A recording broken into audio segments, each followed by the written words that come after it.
Muy bien, mis hermanos. Vamos a seguir con nuestra serie de Primera de Samuel y como ya hemos mencionado en muchas ocasiones, la temática de este libro es esta transición entre la época de los jueces de Israel a la monarquía, cuando iban a tener su primer rey. Y lo último que nosotros vimos, nada más para aclarar, lo que estamos viendo y lo último que vimos es parte de la sección de Samuel. Si nosotros dividiéramos este libro, lo podemos dividir en tres partes, en tres personajes: Samuel, Saúl y David, que son tres etapas de esta transición desde los jueces a la monarquía. Así que en esta etapa, en esta sección, estamos viendo cómo Dios está preparando a este hombre Samuel para que funja como ese profeta y juez previo a la llegada de la monarquía, porque Samuel va a ser un profeta muy interesante y muy usado por Dios en todo este proceso. Así que lo que veíamos la última vez que estudiamos este libro fue esta parte de estos 10 versículos del Cántico de Ana, donde Ana está respondiendo en gratitud a Dios por lo que Dios ha hecho con ella, que básicamente era una mujer estéril, que no podía tener hijos evidentemente, pero su socia, que era la otra mujer de su esposo, malamente, ¿verdad? Para que vean cómo estaba Israel, sí tenía hijos, la atormentaba, entonces había un constante sufrimiento para ella, hasta que Dios milagrosamente, porque hay que decirlo, cuando cosas sobrenaturales suceden, es cuando le podemos llamar milagro. Milagrosamente ella puede concebir y tener a Samuel. Entonces vimos ese cántico en 5 puntos distintos donde podíamos nosotros observar cómo es la respuesta de un corazón que de verdad está agradecido. Y el día de hoy vamos a seguir ahora sí con la narrativa. Ya no nos vamos a detener en un versículo, en dos, como lo estábamos haciendo para poder observar los atributos de Dios, sino que ahora vamos a seguir la historia. Y esto nos permite tomar secciones más grandes porque vemos escenas en esa historia. Así que el día de hoy vamos a ver cómo Dios prepara a su siervo. Y esto lo presenta en un contraste entre un siervo en preparación y siervos indignos. Entonces vamos a estar ahí en 1 Samuel 2, 11 al 26. Si quieren estar por ahí en sus Biblias, es lo que vamos a estar observando. Pero para poder entender bien cómo es esta narrativa y más o menos por dónde va esta historia, déjame pintarte una imagen en tu cabeza. Ponte a pensar en un agricultor que planta 2 árboles, ¿sí? Esos árboles reciben la misma lluvia, el mismo sol, están en el mismo terreno y en general bajo las mismas condiciones. 2 árboles plantados por el mismo agricultor, ¿sí? Sin embargo, con el paso de los años es notorio que el agricultor ha puesto mayor cuidado en un árbol que en otro. ¿Y qué sería la consecuencia de esto? ¿Qué es lo más natural que pasa cuando un agricultor, aunque todas las condiciones externas sean iguales para estos 2 árboles, le dedique más cuidado a un árbol que otro? ¿Qué va a suceder? Se va a desarrollar mejor. Uno se va a desarrollar de la mejor manera que el otro, ¿verdad? Entonces lo que empezamos a ver es que un árbol empieza a tener raíces profundas, crece firme, sano, fuerte, y con el tiempo pues produce todo lo que tiene que dar, ¿no? Frutos, sombra, estabilidad, etc. Pero el otro árbol, al no tener los mismos cuidados, desarrolla una enfermedad en sus raíces, se comienza a deformar, se vuelve débil, sin fruto, y termina siendo un peligro incluso para el alrededor de las otras plantas que puede haber ahí cerca. Lo sorprendente es que la diferencia ni siquiera estaba o lo que podía afectar al crecimiento de este árbol no era el terreno, no era el lugar donde este árbol estaba, tampoco fueron las condiciones o el contexto externo. ¿Qué fue lo que afectó el crecimiento y el no crecer de un árbol? El cuidado, ¿verdad?, que el agricultor estaba dando, a pesar de que estén en el mismo lugar, bajo las mismas condiciones. En 1 Samuel 2, 11 al 26, nosotros vamos a encontrar una escena muy parecida. Observa, para que te des una idea, dentro del mismo contexto sacerdotal, que ya ser sacerdote era algo sumamente solemne, importante y complicado, porque prácticamente estas personas ¿a qué se dedicaban? Los sacerdotes. Ajá. A las cosas de estar en relación entre Dios y pueblo. Se consagraban totalmente a Dios de tal manera que sus vidas están entregadas a esta parte de adoración. Ellos tenían que cuidarse mucho, incluso su pureza, para ver cómo iban a presentarse entre Él, siendo mediadores entre Israel y Dios mismo. Entonces, ponte a pensar, son sacerdotes que se están guardando mucho. Estaban acudiendo al tabernáculo. ¿Qué era el tabernáculo? ¿Qué es el tabernáculo? A veces lo leemos y no sabemos qué es. ¿Qué es el tabernáculo? Un templo hecho de carpas. Como una tienda, carpas, que era como simulaba un templo, ¿verdad? Lo que Dios le ordenó a Moisés en el desierto, que lo construyera según la visión que le había puesto Dios. Dios mismo había ordenado al pueblo de Israel que hicieran ese tabernáculo. ¿Para qué? Para adorar, tuvieron una relación. Exactamente, para adorarlo y que la presencia de Dios literalmente después de la caída por fin estuviera en medio de ellos.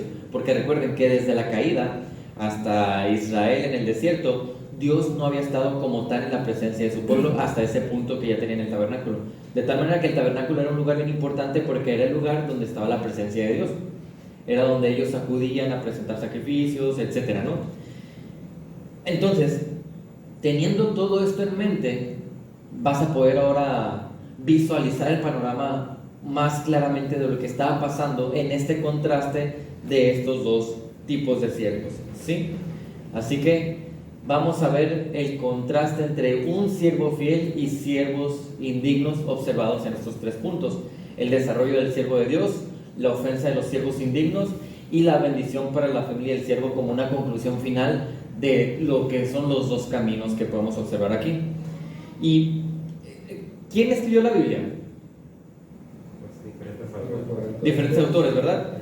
Pero aunque tenemos como aproximadamente 40 autores diferentes en 3 idiomas distintos, con muchas culturas distintas, oficios diferentes, en un lapso aproximado de 1000 años entre ellos, ¿cómo es posible que todos ellos hablen del mismo tema? ¿Por qué? Porque fue exhalado por Dios. Porque el autor principal detrás de esa obra maestra, ¿quién es? Dios mismo, el Espíritu Santo. Entonces, cuando nosotros entramos a este texto, el Espíritu Santo nunca escribe por casualidad o sin querer o sin darse cuenta que está contando eso. Dios es intencional con lo que escribió aquí en la Biblia. Así que intencionalmente Dios nos permite observar este contraste para cuidarnos nosotros mismos y que el pueblo de Israel también entendiera la diferencia y la importancia entre un sacerdocio santo y un sacerdocio que era indigno.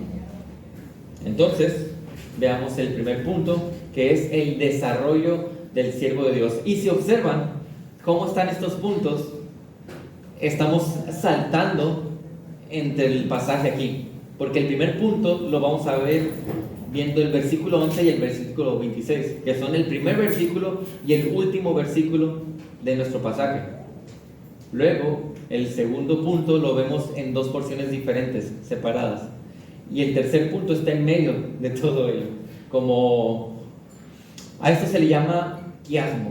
Esto vendría a ser como un quiasmo o un sándwich, teológicamente hablando, donde la idea principal o el énfasis principal, el autor lo deja en el centro y las otras 2 ideas se complementan como un sándwich, ¿sí?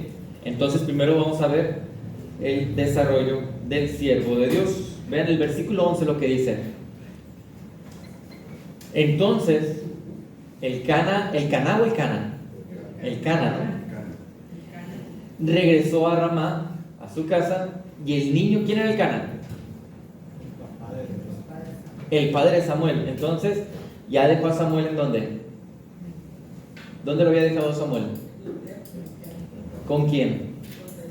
Con Elí el sacerdote, porque era una promesa que había hecho Ana de si Dios le da un hijo. Entonces, dejó ahí al niño, y el niño Samuel se quedó sirviendo al Señor delante del sacerdote Elí. Se supone que Ana estuvo cuidando a Samuel hasta cierta edad en la que Samuel ya podía estar sirviendo y apoyando al sacerdote. Así que ya tenía cierta edad este niño en la que era una ayuda para él. Entonces, aquí la narrativa nos sigue mostrando cómo va a empezar a ser el desarrollo de este niño. Y nos está diciendo algo particular de él. Este niño está sirviendo. Este niño ya está activo, este niño ya está funcionando y este niño está al lado de un hombre que se supone está consagrado a Dios. Ese es el contexto en el que empieza a crecer este joven niño. Y Elí, si tú empiezas a leer esta narrativa, el sacerdote no es mencionado como un mal ser, un sacerdote malo, ¿verdad? ¿Ves ahí una porción donde menciona que él es malo? ¿Que él no tiene integridad? ¿Ves algo como eso? En sí, Elí no era un mal sacerdote. Sin embargo, cuando tú sigues leyendo el texto, te das cuenta de que, aunque no te lo pintan como un mal sacerdote, aparentemente no fue un buen padre. Él pudo haber sido, tal vez, excelente en su servicio como sacerdote. Pudo haber entregado las ofrendas de forma correcta y precisa, guardado todo lo que Dios le dijo respecto al sacerdocio, pero descuidó un área muy importante, que era la de su familia. A diferencia de cómo él estaba criando y desarrollando a Samuel, no fue igual con sus hijos. Vemos un contraste muy diferente ahí. ¿Recuerdan la imagen que les pinté al principio de los dos árboles? Ambos árboles crecieron en el mismo contexto, bajo las mismas circunstancias, pero los cuidados que se les dieron diferentes a esos árboles generaron frutos distintos. Eso es lo que está pasando aquí con Samuel. Samuel está desarrollándose porque Dios, en este caso, ahora sí está usando a Elí de una manera en la que sí está haciendo su trabajo al desarrollar una persona, y por eso puede dar frutos Samuel. Y el punto de enfatizar esto es ver cómo desde la niñez de Samuel, ella estaba empezando un proceso de capacitación. Dios ya había empezado a trabajar en su corazón y en su vida para que él se prepare y que sea el hombre que Dios quería que fuera, con propósitos muy particulares. Él estaba desarrollando un líder. Y quiero hacer un paréntesis aquí que es muy importante, porque si tú y yo nos ponemos a leer este pasaje, podemos llegar a tergiversar ciertas cosas, porque nosotros vemos que como Samuel fue un buen siervo, hubo bendición para su familia. Eso implica que si yo soy un buen siervo, ¿va a haber bendición para mi familia? Porque la bendición que empezó a tener su familia fue, su mamá empezó a tener hijos y parece que les empieza a ir bien en todos los sentidos. ¿Eso va a pasar contigo cuando tú seas un siervo fiel? ¿Por qué es diferente para nosotros? Eso hay que tenerlo muy en cuenta. Siempre que leo la Biblia tengo que ver cuál es el contexto en el que están sucediendo las cosas. ¿Cuál era el contexto principalmente en el que sucedían esto? O sea, ¿qué es lo que influía para que ellos se actuaran bien, iban a recibir un bien? ¿Qué es lo que influía? Obediencia. El pacto con Dios que decía, obedecen, les va bien. Era tan sencillo como eso. Entonces, si tú y yo nos acercamos a un texto como este, donde la cultura era tan diferente, donde la época es tan distinta, donde el idioma es diferente y donde incluso el pacto en el que ellos viven bajo con Dios es diferente al nuestro, ¿cómo puedo trasladarlo a una aplicación el día de hoy para mí? ¿Qué es lo que tenemos que hacer para cuando leemos este texto ver qué me quiere enseñar Dios? ¿Qué tengo que hacer yo como creyente? La obediencia igual. ¿Cómo? La obediencia igual. Ok, estoy totalmente de acuerdo. Yo tengo que obedecer lo que dice la palabra. Sin embargo, ¿cómo voy a obedecer algo que está escrito para, digamos, una audiencia particular como los israelitas, que vivían bajo el antiguo pacto? ¿Cómo yo tomo esta porción y la puedo trasladar a una aplicación en la que yo pueda vivir, en la que yo pueda obedecer? ¿Qué es lo que tengo que hacer? ¿Qué es lo que ustedes van a hacer cuando lean esto en sus casas, hermanos? Cuando lean estas porciones del antiguo pacto, ¿qué van a hacer? Guardando su palabra por medio de la revelación especial. Exacto, de acuerdo, pero ¿cómo llego a ese punto? Haz de cuenta que ciertamente tengo que llegar a guardar su palabra, obedecerla, pero ahí sí hay una brecha. ¿Cómo llego a ese punto? Obedeciendo los líderes que están, por ejemplo, en el caso del sacerdote Elí, ahora en el caso de ustedes como pastor, mensajeros de la palabra del Señor. Ok, está bien, hay un punto ahí que voy a tomar, hermana. Por ejemplo, cuando Jesús vino, pues ya habían pasado cuántos años de que se escribió eso. Y él también dice, al que oye mi palabra, el se le compararé con un hombre que fundó su casa sobre la roca, o sea, sobre la palabra, y la casa no cayó, como el árbol, si está bien cimentado, pues si está bien alimentado, va a dar fruto. Y nosotros también, si guardamos su palabra como es, también vamos a ser como ese árbol que dé fruto. Ok, a eso vamos a llegar, mi hermana, ¿sí? Tomando los principios. Exactamente, eso es a lo que yo quería llegar. tenemos el antiguo pacto diciéndonos cosas para otra época tan diferente. Yo no puedo aplicar lo mismo que ellos aplicaron. Yo no puedo decir que yo tengo que hacer exactamente lo que ellos hicieron, porque es muy diferente a la época. Viven en otro pacto. Así que, ¿qué es lo que yo hago? Busco los principios que me está mostrando ese texto. En todo caso, mis hermanos, yo quiero presentarte aquí un principio que me pareció importante sobre Samuel. Los líderes, como decía Miguel Núñez, se preparan a fuego lento. ¿A qué nos referimos con que los líderes se preparan a fuego lento? Es un proceso lento, pues. Que el proceso para capacitar y desarrollar líderes toma tiempo. A Moisés, ¿cuánto tiempo le tomó estar preparado para ser el hombre que fue? En el desierto. ¿Cuánto duró en el desierto? 40 años. Duró 40 años. Y aún cuando fue seleccionado por Dios, el tartamudo de Moisés tenía miedo. ¿Recuerdan? Y ya tenía como 40 años. Y ya tenía como 40 años de estarse preparando, y aún así pareciera que todavía no estaba listo, y decía Dios, no, tú déjate usar. Tiene un anciano de 80. Ya era un anciano de 80 años, ese hombre. Bueno, no tiene esperanza. Entonces, ¿viste todo lo que tomó para que Dios preparara un hombre como Moisés? Ahora, Samuel, ¿cuánto tiempo le tomó a Samuel? Ve, desde niño lo está desarrollando Dios, y todavía no va a ser lo que Dios está ordenando para su vida. Pasó mucho tiempo hasta llegar a la vida adulta para que él hiciera lo que Dios le estaba preparando. A los apóstoles, que los apóstoles, hay que decir algo, fue un tiempo récord en lo que los prepararon, fue rapidísimo. Aún así, ¿cuánto tiempo les tomó? 3 años. Incluso yo diría, a lo mejor ya hasta 3 años y cacho más, porque cuando llegaron los 3 años fallaron. ¿Recuerdan? A Pablo, ¿cuánto le tomó estar listo para poder ser enviado? Entonces le tomó 13 años. Exactamente, tomó como 13 a 14 años sirviendo en una iglesia local, dedicándose ahí, sobre todo en Antioquía, para después ser un pastor ahí y eventualmente, pastor apóstol, y eventualmente, por fin, junto a Bernabé, ser enviado. ¿Se dieron cuenta? El principio que vemos aquí, los líderes se preparan a fuego lento. No podemos tener líderes de microondas como en muchos otros círculos, porque pasan cosas terribles.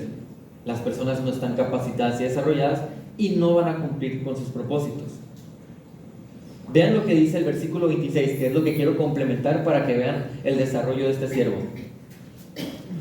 Y el niño Samuel, ¿qué pasaba con él? Crecía en estatura y en gracia para con el Señor y para con los hombres.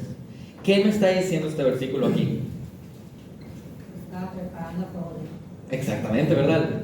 Poco a poquito lo está capacitando y me está enfatizando algo. Mira, así como él estaba creciendo de forma natural y física, Dios también lo está haciendo crecer en piedad, en carácter, en gracia, ¿sí?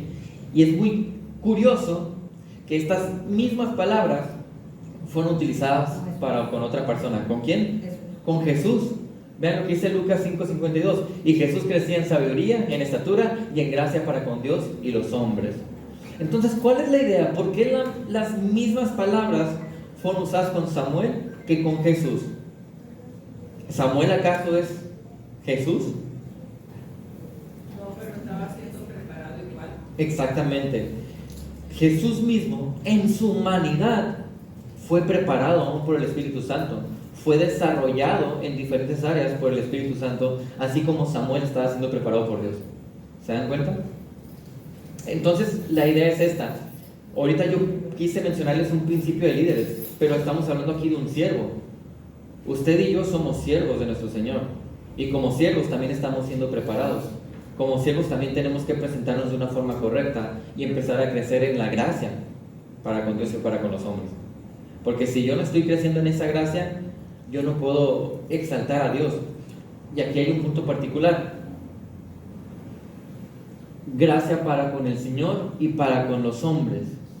Yo no puedo decir que yo vivo mi vida cristiana y que yo adoro a Dios, pero después tener un trato pésimo, altivo, soberbio, orgulloso, hasta de contención, de contender con las demás personas.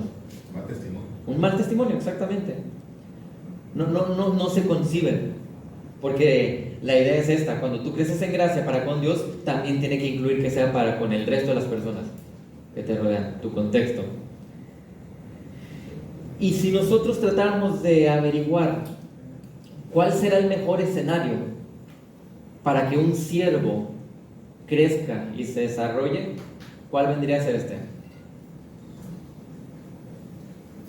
Agarrando la disciplina del Señor. Ok, sí. Pues servir, estar en el La servicio. iglesia. Sirviendo, la iglesia. Como Sí. una pregunta, ¿no? ¿Cuál será el mejor escenario para que un siervo de Dios crezca? Las Oh, pruebas. bueno, hay un dicho que dice: en mares calmados no se forman buenos marineros. O conociendo lo más a Él. Sí. Pero básicamente es lo que me mencionan más que nada nuestro hermano Ulises y la hermana Alicia. Por eso se usa la ilustración de que son preparados a fuego lento, porque tienen que pasar por el fuego, tienen que sufrir El horno de la aflicción. el horno de la aflicción, sí. E incluso la Biblia te pinta a ti como creyente el sufrimiento y las pruebas como algo positivo para tu vida, a pesar de que produzcan dolor, si te das cuenta. Ve lo que dice Santiago: tengan por sumo gozo, hermanos míos, cuando se hallen en diversas pruebas. ¿Por qué? Sabiendo que la prueba de su fe produce paciencia, que la paciencia tenga su perfecto resultado. ¿Y cuál va a ser el resultado? Pues que sean perfectos y completos, sin que nada les falte. La idea es: ya estás equipado para ser ese siervo que Dios espera que tú seas. Ya te preparó el Señor para que empieces a cumplir la obra a la cual has sido llamado. ¿Para qué has sido llamado tú? Para glorificar a Dios. Para glorificar a Dios. O sea, el propósito de tu existencia es la gloria de Dios. ¿En qué maneras? Ahí sí, tenemos muchísimas formas en las que yo puedo empezar a servir a mi Señor. Así que cada uno de nosotros tiene que estar siendo moldeado como siervo de Cristo, trayendo ahora al día de hoy esta enseñanza, tomando los principios de estos dos textos de 1 Samuel, y entendiendo que estamos hablando del día de hoy. Si yo tengo que ser más como Cristo, seguramente al seguir sus pisadas me van a suceder cosas muy parecidas a las que Cristo les pasó. ¿Y qué fue lo que Cristo vivió aquí para vivir en humildad y piedad? Pues sufrimiento, humillación y dolor, traición. Entonces, todo eso se avecina, pero siguen siendo el mismo escenario que Dios quiere usar para prepararte, para que tú le sirvas correctamente. ¿Por qué es importante entonces entender todos estos puntos, estos principios, tanto de la parte del liderazgo como la parte del servicio para todos nosotros? Porque el día de hoy las iglesias están plagadas de pragmatismo, o sea, ser muy práctico. ¿Qué es lo práctico? ¿Qué es lo sencillo? Hay un lugar vacío, alguien funciona para ese lugar, ponlo en ese lugar. Eso es muy práctico y muy sencillo. Ahora, ¿qué te dice la Biblia? Hay un lugar vacío, una persona sirve para funcionar en ese lugar, y la Biblia te dice: pero ¿califica para estar en ese lugar? ¿Ese servidor ha madurado para llevar a cabo esas tareas? ¿La hermana está lista para ese tipo de responsabilidades y compromisos? ¿Se dan cuenta? El ser pragmático puede ser peligroso en la iglesia local.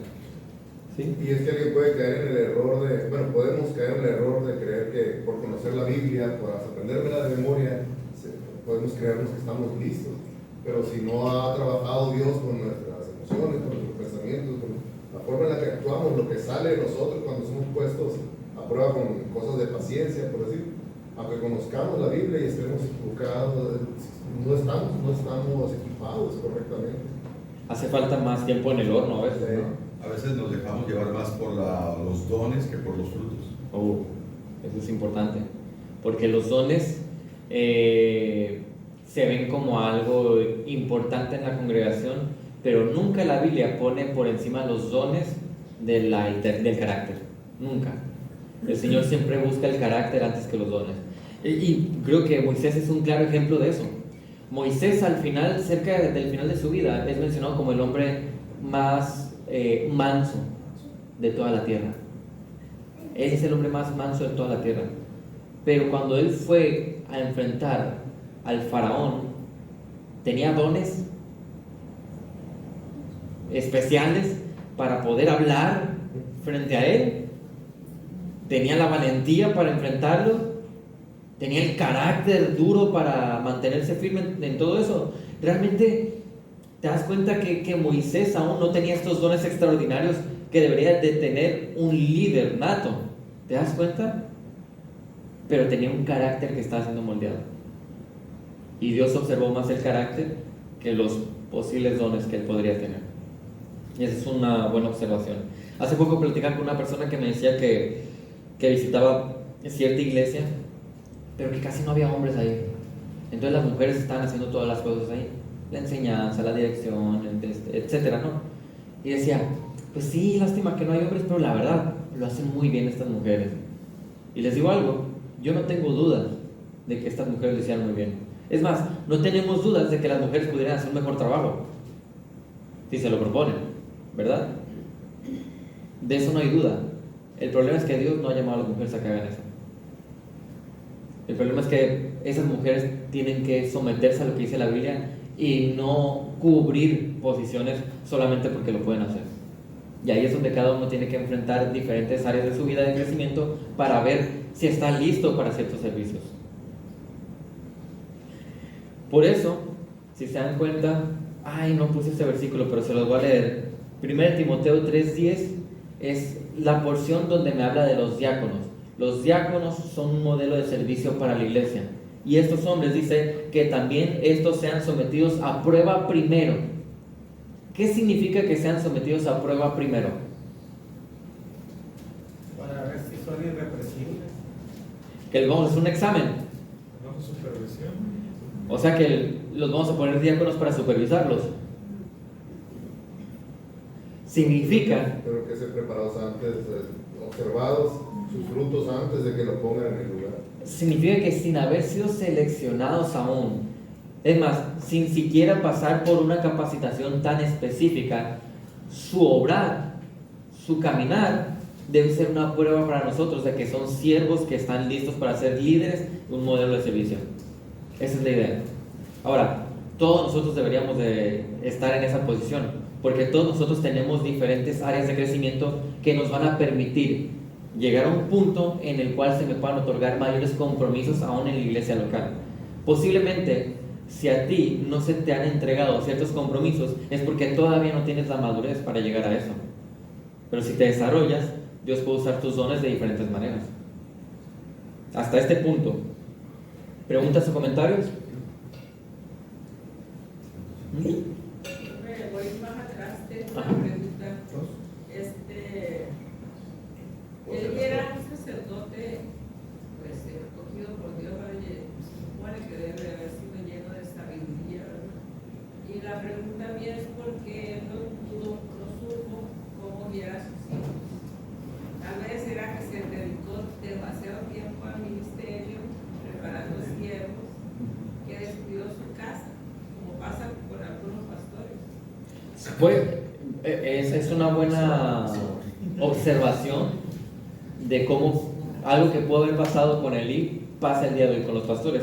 Sin embargo, yo creo que no tenemos una respuesta específica en la Biblia de qué fue lo que hizo que descuidó a sus hijos. Solo sabemos que no los crió correctamente, por lo que vemos más adelante. Ahora, el problema no solamente fue que no los criara correctamente, sino que aún después de ver su mal testimonio, no fue firme con ellos. Y eso nos lleva al siguiente punto, que es la ofensa de los siervos indignos. Vean lo que dice Jueces para que nos dé una idea de por qué Elí también actuó como actuó. Es el tiempo de los jueces ese, todavía, el que estamos leyendo en 1 Samuel. En esos días no había rey en Israel. Eso me indica que estamos viendo posiblemente el tiempo donde Elí era sacerdote. Y cada uno hacía lo que le parecía bien ante sus propios ojos. Eso es lo que estaba pasando con el pueblo de Dios. Ellos no estaban pensando en lo que Dios quería. Ellos no estaban considerando ni siquiera aspectos morales. sino que cada uno, de acuerdo a sus deseos, hacía lo que quería. De manera que nosotros podemos ver que aún el sacerdocio fue afectado por lo mal que estaba Israel. Y posiblemente fue afectado tanto el sacerdocio que Elí descuidó ciertas partes porque se enfocó en otras cosas. No tenemos una respuesta específica en la palabra, pero déjenme acudir al pasí. Está eso entre jueces, que no era el tiempo de los jueces que habían sido establecidos por Dios. Los jueces, los seleccionaba Dios a ciertos jueces, pero no todos los jueces fueron que seleccionaba vivían piadosamente. Por ejemplo, Sansón. Sansón es un claro ejemplo de un juez que no vivió de forma piadosa, a pesar de que Dios lo había seleccionado y a pesar de que el Espíritu Santo lo había dotado con cosas increíbles como una fuerza para destrozar a un león. Es que a lo mejor el hermano está confundiendo. El que sea llamado por Dios no te garantiza un buen desempeño. ¿Me explico? ¿Cuántos pastores no somos llamados y muchos después son descalificados o son terrible testimonio, o sus hijos son mal testimonio? O sea, el que Dios te llame no garantiza que vamos a tener un buen proceder. Sí, porque aún incluso nosotros que somos llamados al arrepentimiento, a veces estamos viviendo totalmente contrario al arrepentimiento que se supone que tuvimos. ¿Se dan cuenta? Y aparte, el contexto que está esta parte de jueces, que cada uno hacía lo que le viene a parecer con sus propios ojos. Samuel se había abandonado, no, había engordado mucho, dice que estaba muy gordo, que cuando cayó para atrás se desnudó cuando murió. Más adelante. Y después que había perdido la vista también, más, entonces esas condiciones, más este contexto, muestran un poco de cómo estaba tal vez la mente de Samuel en ese tiempo, porque él dice: hijos, no es bueno esto que yo oigo de ustedes que están haciendo, Sí. no es bueno, hijos, pero no fue. Pero no hace nada. Ujú. Entonces, ve, justo fue débil, de carácter débil. Vean lo que dice el texto para que vean más o menos. Nomás a veces confundimos en jueces, que creemos, por ejemplo, levantó a Gedeón. Gedeón no gobernaba todo Israel, estaban por tribus. Entonces a veces levantaba un juez o un caudillo para cierta área y duraba unos años, Dios bendecía y el pueblo crecía y levantaba otro juez por acá. O a veces eran simultáneos pero en diferentes áreas geográficas. Por eso el pueblo realmente no tenía un buen líder moral, espiritual, a quien seguir no había. Sí, y el problema no fueron los jueces levantados. El problema es que Israel no hizo nunca lo que Dios dijo que tenía que hacer, porque cada tribu estaba en una posición, en un lugar diferente e iba a enfrentar naciones paganas diferentes y ellos tenían que exterminar esas naciones. Entonces los jueces levantados ahí iban a apoyar en todo eso. Entonces, como dice el pastor Antonio, eran levantados simultáneamente o en diferente tiempo en diferentes tribus, en 12 lugares distintos para las tareas diferentes que eran básicamente exterminar las naciones paganas. Es más, estaban tan mal en los tiempos de jueces que este argumento lo usan los feministas en las iglesias. Sí. Estaban tan mal que recurrieron a Débora. Eso es un indicador, muchos lo toman como algo bueno, no es algo malo. Sí, o sea, la decadencia o la falta de liderazgo llegó a ese punto que incluso tuvo que usarse una mujer, pero la misma mujer no quiso tomar el lugar de liderazgo. Algo importante aclarar. Entonces vean lo que dice el texto. Pero los hijos de Elí eran hombres indignos, no conocían al Señor, ya está mal ahí, ni la costumbre de los sacerdotes con el pueblo. Cuando alguien ofrecía sacrificio, venía el criado del sacerdote con un tenedor de 3 dientes en su mano mientras se cocía la carne, lo introducía en la cazuela, la olla, la caldera o el caldero, y todo lo que el tenedor sacaba lo tomaba el sacerdote para sí. Así hacían ellos en Silo con todos los israelitas que iban allí. Además, antes de quemar la grasa, el criado del sacerdote venía y decía al hombre que ofrecía el sacrificio: da al sacerdote carne para asar, pues no aceptará de ti carne cocida, sino solamente cruda. Y si el hombre le decía: ciertamente deben quemar primero la grasa y después tomar todo lo que quieras, él respondía: no, sino que me la darás ahora, y si no, la tomaré por la fuerza. El pecado de los jóvenes era muy grande delante del Señor, porque despreciaban la ofrenda del Señor. ¿Qué es lo que está pasando ahí? El Señor ha diseñado una forma específica en la cual van a hacer las ofrendas, los sacrificios, etc. Ellos, dice al principio, que no conocían la costumbre de los sacerdotes con el pueblo porque no conocían al Señor. Ellos no estaban preocupados ni siquiera por aprender cuál era el ritual que tenían que seguir en ese aspecto. Como sacerdotes, Elí los tenía como sacerdotes. ¿Te das cuenta? Solamente por el linaje. Es lo típico que vemos el día, o sea, tomando ese principio, es lo típico que vemos en muchas iglesias, que el pastor ya va a fallecer y el hijo del pastor lo ponen como pastor. Nepotismo. El nepotismo, que muchas veces ni se preparó, ni es llamado, etcétera, pero como fue el hijo del pastor lo ponen. Yo sé que yo soy hijo de pastor, pero solamente para aclarar. La palanca. Se supone que no fue el caso, porque ustedes son los que me llamaron, pero es lo que está pasando ahí y que pasa muchas veces por acá. Pero quiero que vean a qué grado era el pecado que había en el lugar que se supone la gente consagrada a Dios tenía que estar ahí. Vean, en la segunda parte de nuestra porción, que es versículos 22 al 25, dice: Elí era ya muy anciano y oyó todo lo que sus hijos estaban haciendo a todo Israel, y cómo se acostaban con las mujeres que servían a la entrada de la tienda de reunión. Imagínate, están a la entrada de la tienda del tabernáculo estas mujeres, y estos hombres se estaban acostando con ellas. Y les preguntó: ¿por qué hacen estas cosas? Las cosas malas de que oigo hablar a todo este pueblo. Incluso ya todo Israel sabía cuál era el testimonio de estos hombres, los hombres más santos. No, hijos míos, porque no es bueno el informe que oigo circular por el pueblo del Señor.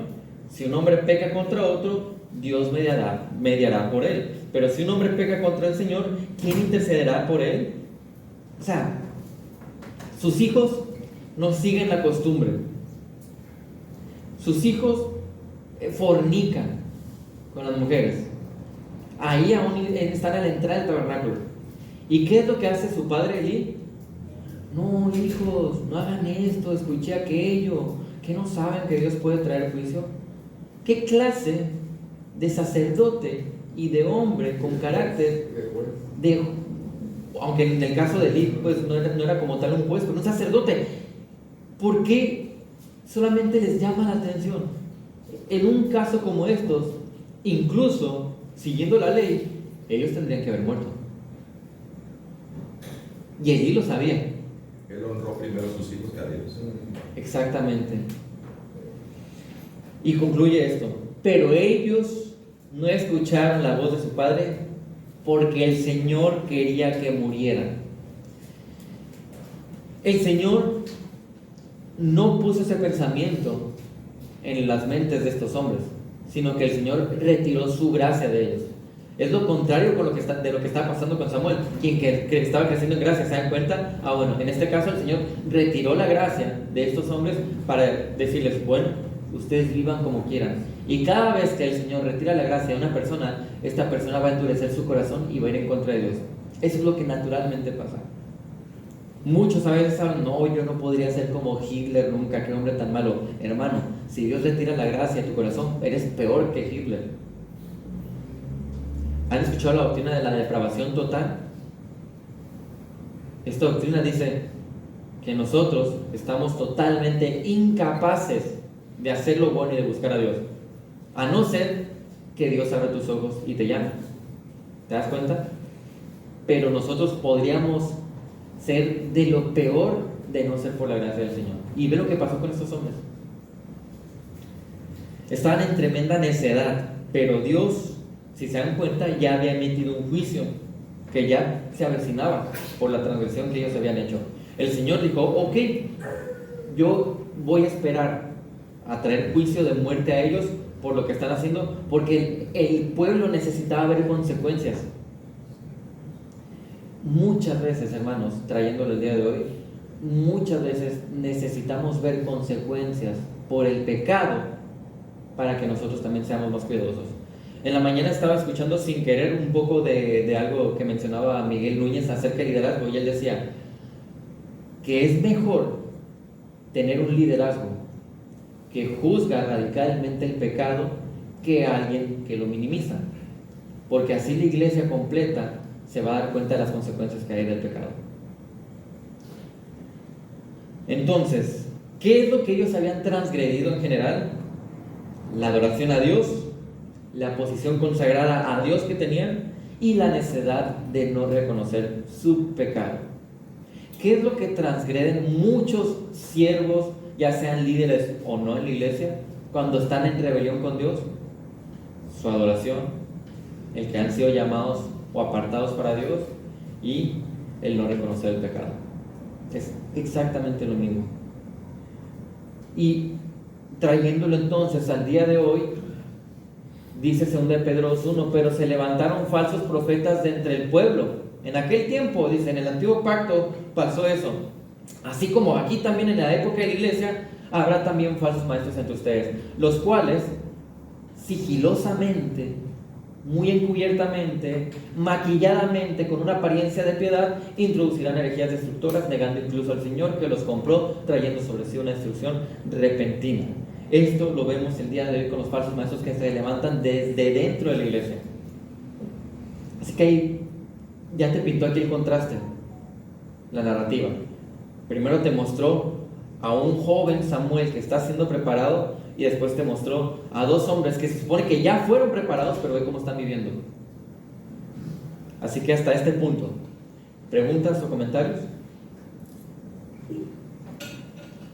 Entonces vean la conclusión y el énfasis que es lo que está en el centro de esta narrativa, que es la bendición para la familia del siervo.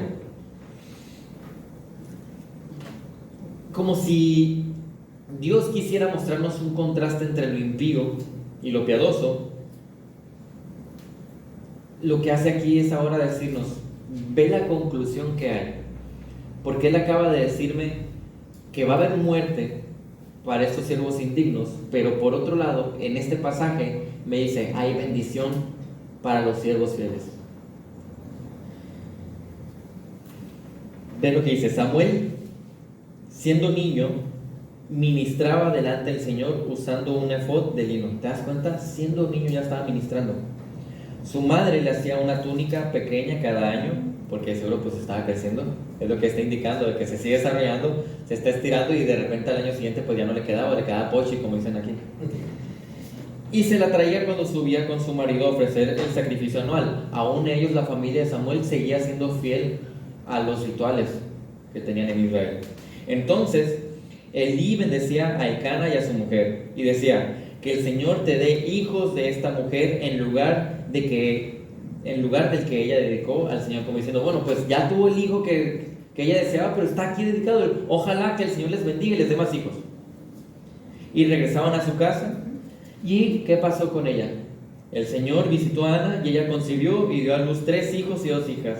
Y el niño Samuel crecía delante del Señor. Me vuelvo a enfatizar, él sigue creciendo, él se sigue desarrollando. Pero ¿qué fue lo que pasó? Por esa fidelidad y esa entrega de parte de Samuel, por ese desarrollo de este siervo, por esta familia que está haciendo las cosas correctamente, bendición. A tal punto de que una mujer estéril que milagrosamente dio a luz un hijo, dio a 5 más. ¿Te das cuenta? Y podemos confundirlos, como ella era una, no sé cuántas esposas tenía el esposo de él, ¿no? Por lo menos menciona que es la segunda, por lo Sí, menos. ya está mal ahí la cosa, y era un israelita, ¿no? Por eso estamos en el tiempo de jueces, viendo la inmoralidad que aquí vivían. Y aún así, Dios bendijo a ella. Entonces no quiere decir que Dios está probando la poligamia. Porque muchos pueden caer en ese, pues si ellos tenían más mujeres, mira que ni les fue. No. Una cosa es que permita y otra cosa es que bendiga. Sí, porque lo que vemos aquí es cómo las personas que a lo mejor se pintan como de las más íntegras en ese tiempo, aún ese tipo de personas vivían adulterio. Entonces ya ves la decadencia espiritual que tenía el Israel en ese momento.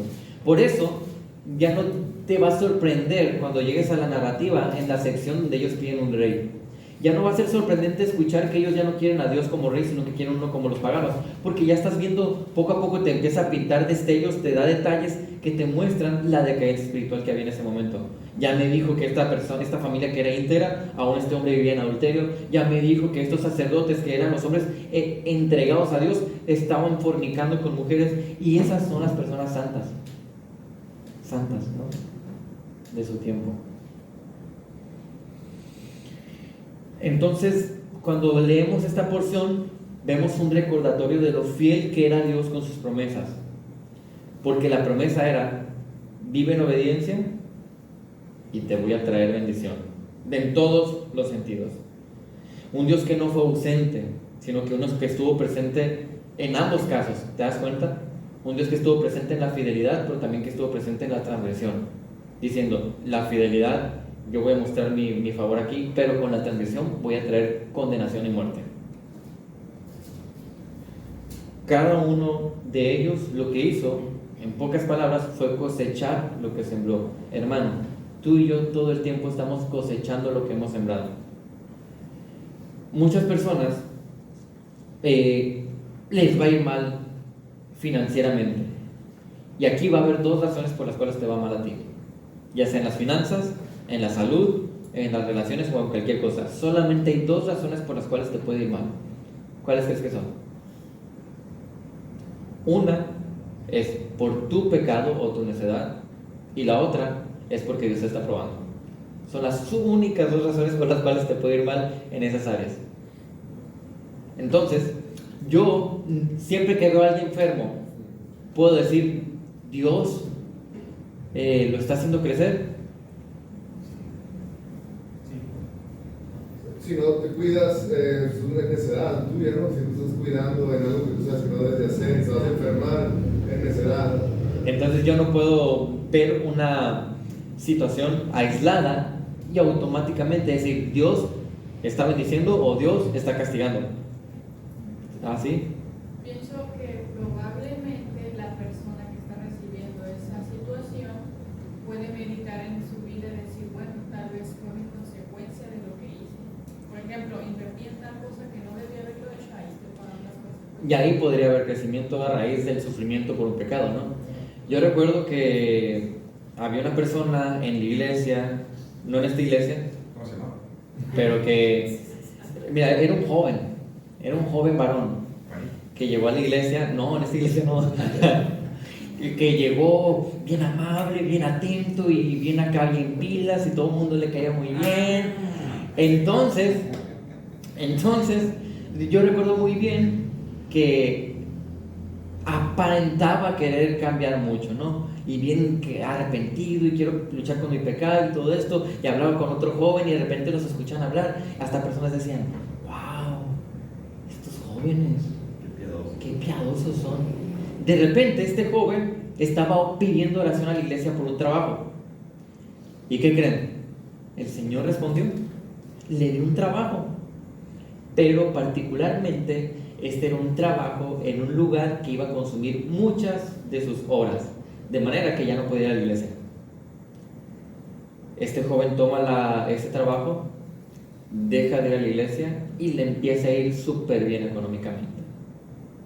Desde la perspectiva del mundo, uno vería y diría: el Señor lo bendijo, el Señor lo bendijo, el Señor trajo bendición a su vida porque fue fiel y mira, ahora le está yendo bien económicamente. Y al apartarse de la iglesia fracasó en sus relaciones amorosas. Sí, ahí estaba la prueba. Y cuando uno de la iglesia lo veía, con el tiempo decíamos: ese trabajo no fue una bendición. Parecía muy bueno porque estaba pidiendo por ello y porque económicamente le empezó a ir mejor, pero ese trabajo fue una maldición para él, porque fue lo que terminó de sentenciar la realidad de que nunca fue creyente. Eso fue lo que pasó con esa persona. Entonces el Señor lo estaba haciendo con un propósito. Todo. El Señor todo lo hace con pruebas hacia nosotros para ver cómo vamos a responder, ¿sí? Entonces, a lo que voy es que, como ya no estamos en esos tiempos, no trates de pensar que todo lo que parece bueno realmente es bueno. Siempre tengo que evaluar todo bajo la luz de las Escrituras.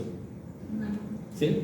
Yo siento que no seguimos viviendo bajo lo mismo en la ley de aquellos tiempos, pero hace mucho yo estudié jueces y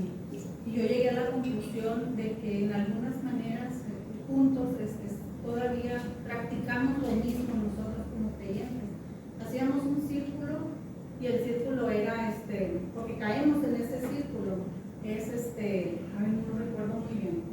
Sí, círculo como de pecado o de... donde yo sí. como creyente estoy pecando, me arrepiento, el Señor me escucha, me perdona, me restaura, ¿sí? Y vuelvo a caer otra vez en pecado. Ciclo. Es un ciclo, exacto. Sí. Y volvemos a lo mismo, y a lo mismo, y a lo mismo. Y yo llegaba a la conclusión, ¿no? Y realmente esa es la vida del creyente.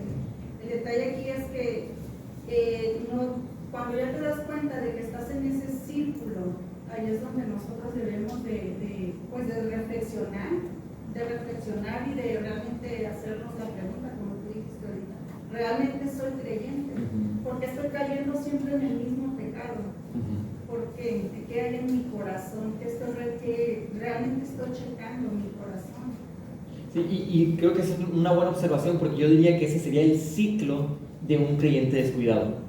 Un creyente que se descuida va a caer en el pecado y se arrepiente y lo restaura el Señor y vuelve a caer y vuelve a caer. Ese es un ciclo que no debe caracterizar a un creyente.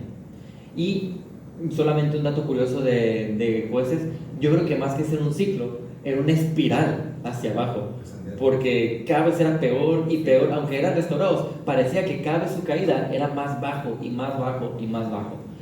Y sí también... Y los creyentes igual, ¿no? Sí, y también lo he dicho, cada acción tiene una consecuencia, y mis hijos lo saben. Si tú te portas mal, no esperes bendición, jamás. O sea, lo que tú hagas es lo que vas a recibir. Es como la pelota esa, ¿no? Sí. Es una pelota. Sí, eventualmente viene pues el golpe. Aunque nomás hay que aclarar, Dios otorga, ese es el Evangelio, la gracia. Ajá. Y a veces Dios permite que pequemos y volvemos a pecar y seguimos necios, y a veces Dios tarda mucho en aplicarnos la disciplina correctiva a veces. Entonces, dependiendo del caso, es diferente con cada uno de nosotros, pero a veces Dios no es que pequemos y inmediatamente viene la consecuencia de la disciplina. A veces Dios es muy... te manda a alguien que te exhorte. Escuchaste en un sermón algo, pero no te importó, entonces de repente llega un momento en que ya el Señor dice hasta aquí y ya viene la disciplina. Y la disciplina correctiva de Dios va a ser muy variada para cada quien. O sea, realmente no podemos generalizar eso. Entonces, muchas gracias por esos comentarios. Hay un principio muy claro que podemos observar aquí. Dios bendice a quienes le obedecen. Es el principio muy, muy sencillo, pero no podemos olvidarnos de que ellos vivían bajo el antiguo pacto, de manera que no podemos esperar que Dios obre de acuerdo con nuestros deseos, sino que Dios obra de acuerdo con la fidelidad. Esa es la diferencia. Dios no obra de acuerdo a nuestros deseos por la fidelidad, sino que de acuerdo a tu fidelidad Él va a otorgar bendiciones, posiblemente más que nada espirituales. Y puede ser que materiales también, pero más que nada espirituales. Y al final de cuentas, nuestro propósito como siervos es llegar, estar en su presencia y que Él esté agradado de lo que hemos hecho. Ya como lo dice aquí Mateo 25-21, su Señor le dijo: bien, siervo bueno y fiel. La fidelidad. En lo poco fuiste fiel, sobre mucho te pondré. Entra en el gozo de tu Señor. En lo poco fuiste fiel. O sea, la realidad, hermanos, es que nosotros aquí en nuestro servicio, en nuestra vida, el Señor nos ha dado muy pocas responsabilidades. Hay muy poco compromiso que tenemos. Así que en eso poquito que Dios me ha dado, esperemos sí estarnos presentando fielmente a lo que Él nos pide. Atesorar exactamente eso poco que Él me ha otorgado de compromiso para responder. Porque lo que ciertamente muchas de las bendiciones que las personas fieles gozan son más que nada la gracia de Dios. Y esas cosas muchas veces ni se ven, no se tocan, no se perciben, pero tú lo puedes ver en gozo, lo puedes ver en paz, lo puedes ver en crecimiento espiritual. Y esas cosas son invaluables. De manera que yo tengo que aprender a discernir cuáles son las bendiciones del Señor y valorarlas. Porque hay gente que dice: no, yo no quiero paz, yo quiero un Ferrari. Eso es lo que quiero. Es mucho más diferente. Sí. Es muy diferente estar llorando en un Altima 2005 que en un Ferrari 2022. Ya, yo puedo llorar en un Ferrari 2022 y va a ser bien diferente la sensación que en el Altima. Pero no, eso no es discernir correctamente las bendiciones del Señor. Ve lo que dice 1 Samuel 2:30. Por tanto, el Señor Dios de Israel declara: ciertamente yo había dicho que tu casa y la casa de tu padre andarían delante de mí para siempre. Pero ahora el Señor declara: lejos esté esto de mí, porque yo honraré a los que me honran, y los que me desprecian serán tenidos en poco. O sea, el Señor dice: me desprecias, yo ni siquiera te voy a entonces a prestar atención. Y no, que Dios no presta atención a alguien que no le dé su gracia es lo peor que puede pasarle a una persona. Entonces, al llegar al final de este pasaje, la pregunta principal no es si nos parecemos más a Samuel o a los hijos de Eli, en términos de posición, sino en términos de carácter y fidelidad. ¿A quién me parezco?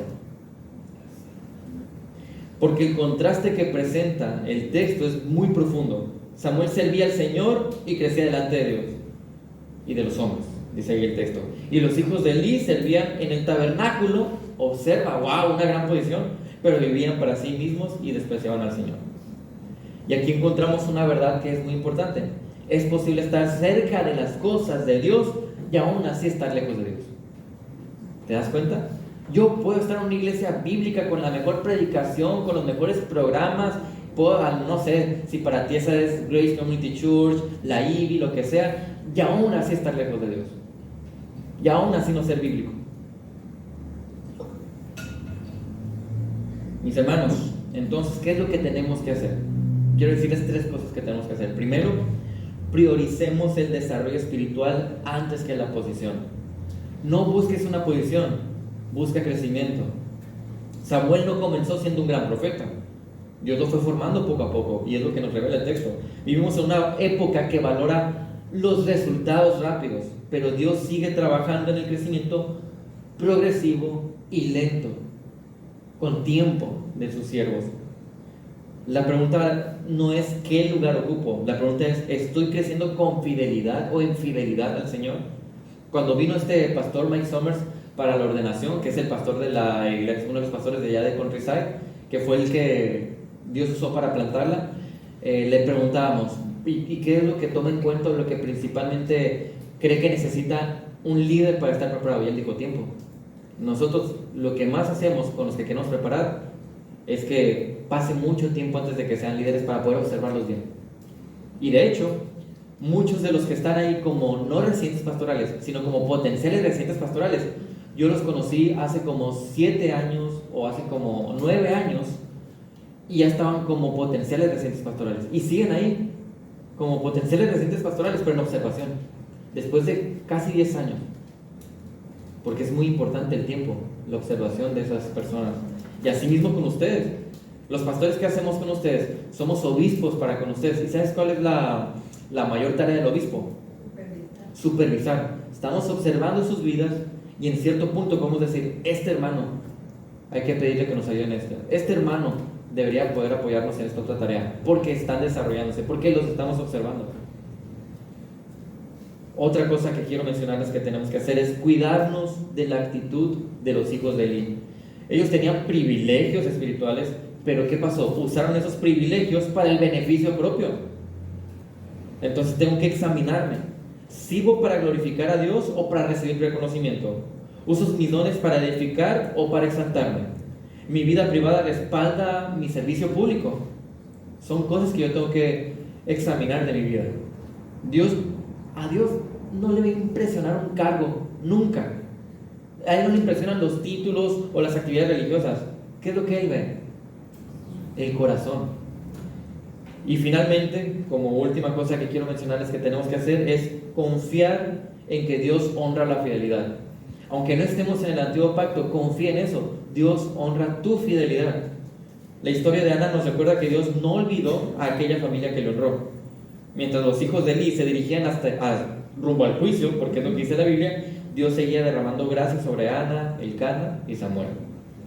Así que la fidelidad a veces puede pasar desapercibida para los hombres, pero nunca pasa desapercibida para Dios. Nunca, porque Él observa todo. Entonces déjame hacerte esta pregunta: ¿estoy cultivando raíces de un siervo fiel o permitiendo que se desarrollen las raíces de la indiferencia, del orgullo, de la hipocresía? Mis hermanos, esperemos ojalá que el Señor nos conceda el ser como Samuel, que estaba creciendo constantemente, que estaba sirviendo humildemente y que permanecía fielmente. ¿Observas? Un servicio constante, un crecimiento constante, un servicio humilde y una permanencia fiel. Para que cuando nuestra vida sea observada por Dios, no destaque nuestro nombre, ni cuando los otros nos observan, sino que la obra de Dios sea lo que más se nota. Dios está trabajando en la vida de esa persona. Eso es lo principal. Entonces, preguntas o comentarios de esta porción que vimos de la palabra esta mañana.